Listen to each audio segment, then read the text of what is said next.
Hey friends. Alright, let's start chapter 4. 1, said the preacher.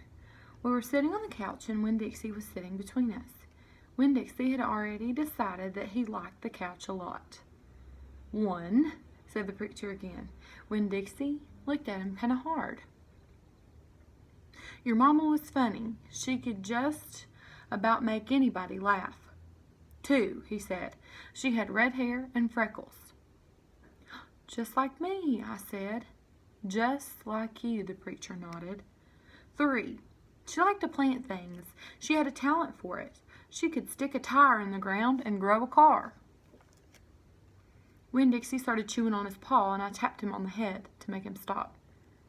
4, said the preacher, she could run fast. If you were racing her, you couldn't even ever let her get a head start because she would beat you for sure.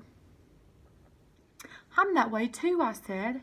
Back home in Watley, I raced Liam Fullerton and beat him, and he said it wasn't fair because boys and girls shouldn't race each other to begin with. I told him he was just a sore loser. The preacher nodded. He was quiet for a minute. I'm ready for number 5, I told him. 5, he said. She couldn't cook. She burned everything, including water. She had a hard time opening a can of beans. She couldn't make head nor tail of a piece of meat. 6, the preacher rubbed his nose and looked up at the ceiling. Winn-Dixie looked up too. Number 6 is that your mama loved a story. She would sit and listen to stories all day long. She loved to be told a story. She especially liked funny ones. Stories that made her laugh. The preacher nodded his head like he was agreeing with himself. What's number 7? I asked. Let's see, he said. She knew all the constellations, every planet in the nighttime sky. Every last one of them. She could name them and point them out. She never got tired of looking up at them. Number 8, said the preacher, with his eyes closed, was that she hated being a preacher's wife. She said she couldn't stand having the ladies at church judge what she was wearing and what she was cooking and how she was singing. She said it made her feel like a bug under a microscope.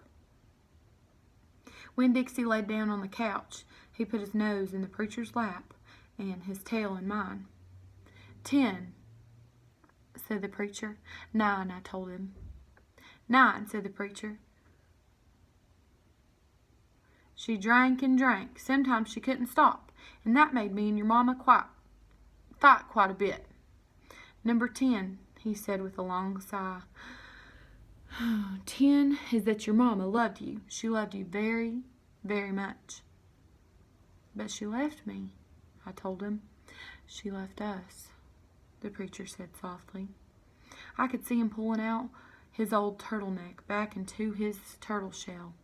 She packed her bags and left us, and she didn't leave one thing behind.